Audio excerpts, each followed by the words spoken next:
क्यों है? एक महिला पे देखिए दामो वगैरह लीजिए।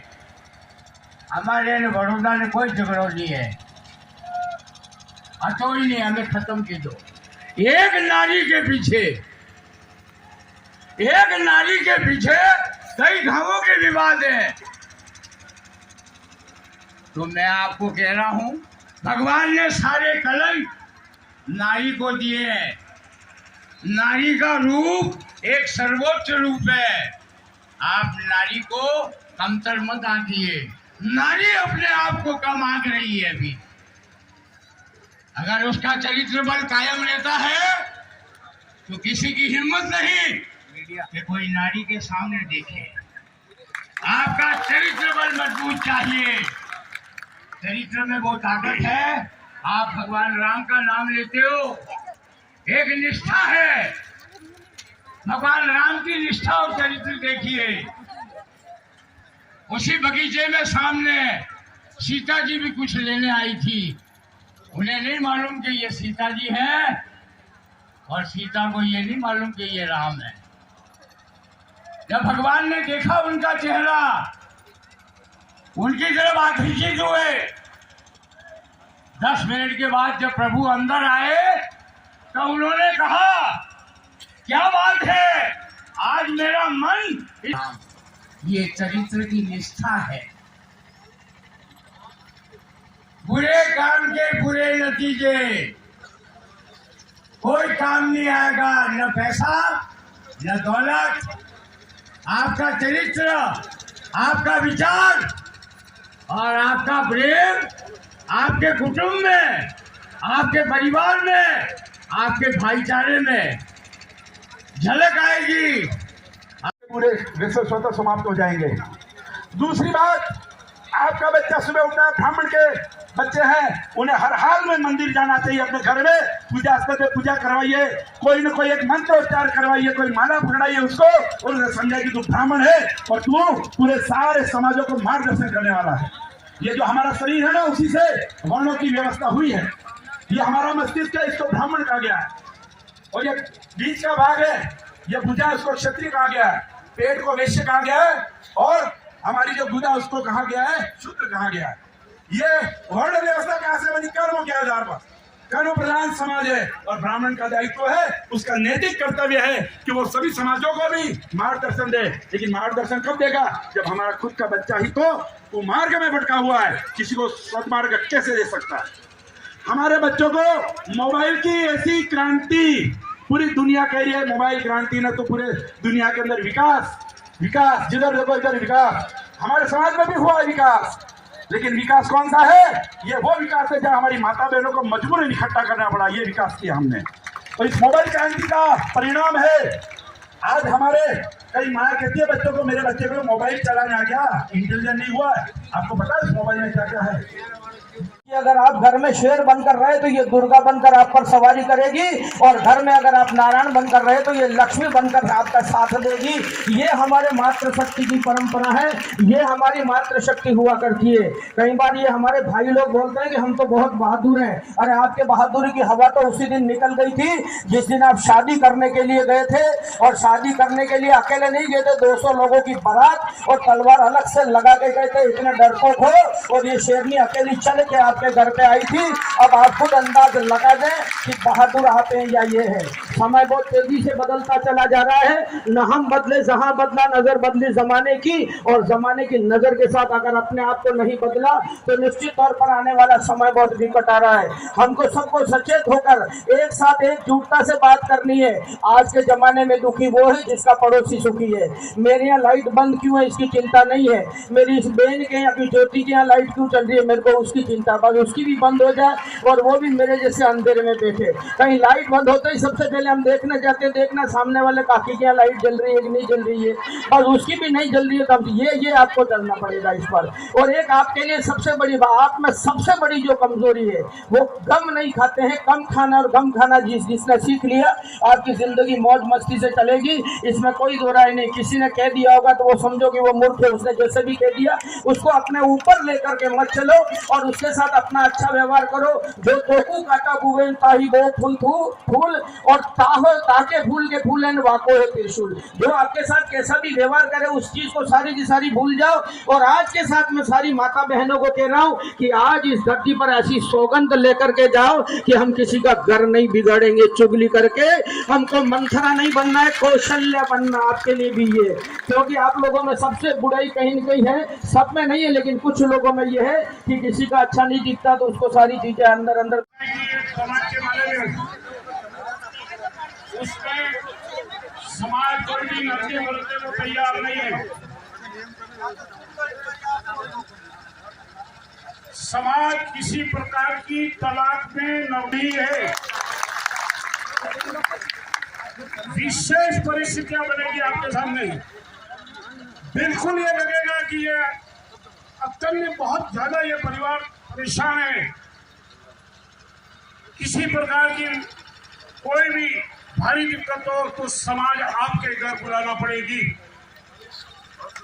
आपके घर बुलाना पड़ेगी और इसके बाद ही उस पर विचार किया जाएगा। समाज निर्णय लेगा, उस परिस्थिति को देखेगा, आपको परिस्थिति सामने रखना है। मनगढ़ंत कहानियां नहीं चलेगी। कुछ दिन पहले का एक मैं वाक्य सुनाता हूँ।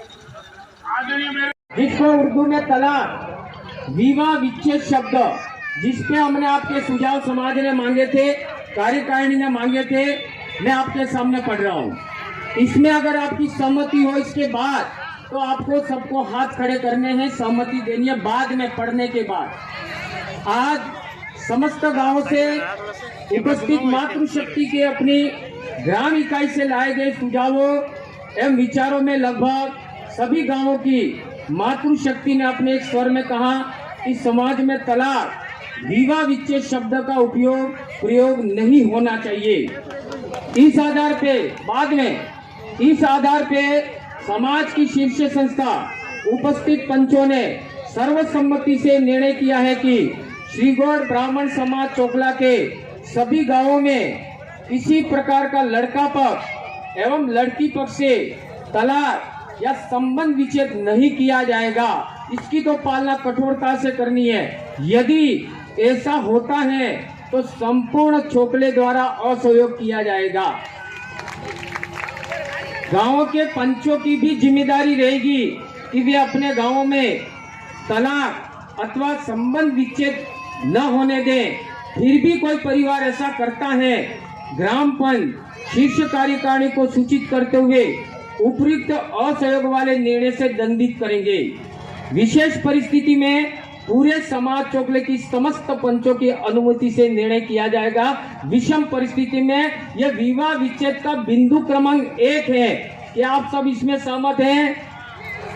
हाथ खड़ा करने आपको। बिंदु क्रमांक 1 का बिंदु क्रमांक ख भी आ रहा है इसमें। इसी के अंतर्गत समस्त मातृशक्ति के सुझावों से प्राप्त निर्णय अनुसार श्रीगौड़ समाज वागड़ चोकला की कोई भी लड़की, चाहे वह कुंवारी हो, तलाकशुदा हो अथवा विधवा हो, श्रीगौड़ समाज के अलावा अन्यत्र किसी भी समाज में ब्याही नहीं जावे। अन्यथा उसके पीहर अथवा ससुराल जो भी दोषी है उसे समाज असहयोग करेगा।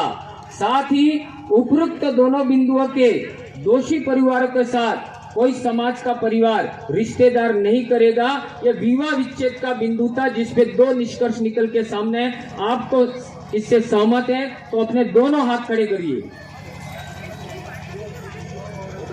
दूसरा बिंदु था मृत्यु भोज। समस्त गांव की मातृशक्ति से प्राप्त निर्णय अनुसार मृत्यु भोज में गेहूं एवं गेहूं के आटे से बनी समस्त व्यंजन बनाने का निर्णय सर्वसम्मति से लिया गया है। गेहूं या गेहूं के आटे से बनी ही सामग्री अपने जो मृत्यु भोज में, यह नियम यहाँ से पारित हो रहे इस गायत्री नगर से। मैं आपको बता दूं, यहाँ नियम पारित हो रहे। मान लो कल गांव में कितना भी वर्चस्व वाला आदमी हो, कितना भी अधिकार रखता हो, प्रभुत्वशाली व्यक्ति हो, अगर ऐसा करता है तो सबसे पहले इसका विरोध मातृशक्ति को करना है। नहीं जिमेंगे, जाएंगे हम। निर्णय समाज ने किया, किसी गांव ने नहीं किया, किसी घर से नहीं हो रहा है। आप समस्त पंचों ने और मातृशक्ति ने किया। अगर इतनी पालना आप ये करोगे तो निश्चित रूप से परिवर्तन की लहर आगे बढ़ेगी। गेहूं एवं गेहूं से आटे से बनी व्यंजन बनाने का निर्णय, यदि कोई परिवार इस निर्णय की अवहेलना करता है तो श्री गौड़ समाज सेवा संस्थान एवं समस्त गांवों के पंच उस परिवार से असहयोग किया जाएगा। यदि किसी गांव के पंच उक्त निर्णय के विपरीत रसोई बनवाने की रजा इजाजत देते हैं तो वह पंच भी समाज के दोषी रहेंगे एवं वह रसोई समाज के द्वारा ग्रहण नहीं की जाएगी। हाथ खड़े करिए आप। कोई भी अभी बीच में कई गांव में संपर्क करने का अवसर मिला और कई माताओं ने ये कहा, ये सत्य भी हो सकता है कि अगर पालोदा और पिंडावल किसी निर्णय पे अटल रहता तो संपूर्ण समाज उसके साथ है। कई महिलाओं ने कहा हमें गांव है, लेकिन मैं आपसे कहना चाहता हूं 25 गांव और 29 इकाइयां श्री गौड़ समाज की है। अगर पिंडावल की 4 इकाइयां, पालोदा की 1 इकाई, 5 इकाई को माइनस कर दे तो सर्वशक्तिमान तो आप ही है। अगर आप निर्णय कर लेंगे तो पिंडावल और पालोदा को भी उन निर्णयों में अपनी सम्मति देनी पड़ेगी और देंगे, क्योंकि यह पारित पूरा समाज कर रहा है। कपड़ा व्यवहार बिंदु क्रमांक 3, समाज में विवाह आदि उत्सवों पर कपड़ा व्यवहार बहु व बृहद मात्रा में होता है। इस बिंदु पर उपस्थित मातृशक्ति ने एवं पंचों ने सर्वसम्मति से निर्णय लिया है। पंचों ने सर्वसम्मति से निर्णय लिया है। इस वाक्यांश पे आपका ध्यान आकर्षित, ये निर्णय आपके विचारों से लिया है, आपके बिंदुओं में से लिया है। इस सहमति से निर्णय लिया है कि विवाह आदि कार्यक्रमों में बड़े मामा एवं मामे के घर के मामेरे के अलावा किसी भी प्रकार का कपड़ा व्यवहार न किया जाए। साथ ही कपड़ा देने के लिए खून के रिश्ते, ब्लड रिलेशन जैसे बहन, बेटी, बुआ एवं भांजे भांजियों के अलावा कोई अधिकृत नहीं है।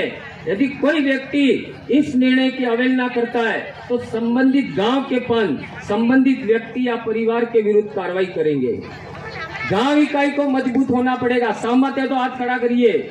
नहीं समझ में आया तो बोल देना, मैं पुनः पढ़ लूंगा। ये समझ में नहीं आया। ये बिंदु क्रमांक 3 था अपना कपड़ा व्यवहार, और इसकी पालना प्रत्येक ग्राम इकाई को करनी पड़ेगी, क्योंकि समाज गांव और इकाइयों में बटा हुआ है।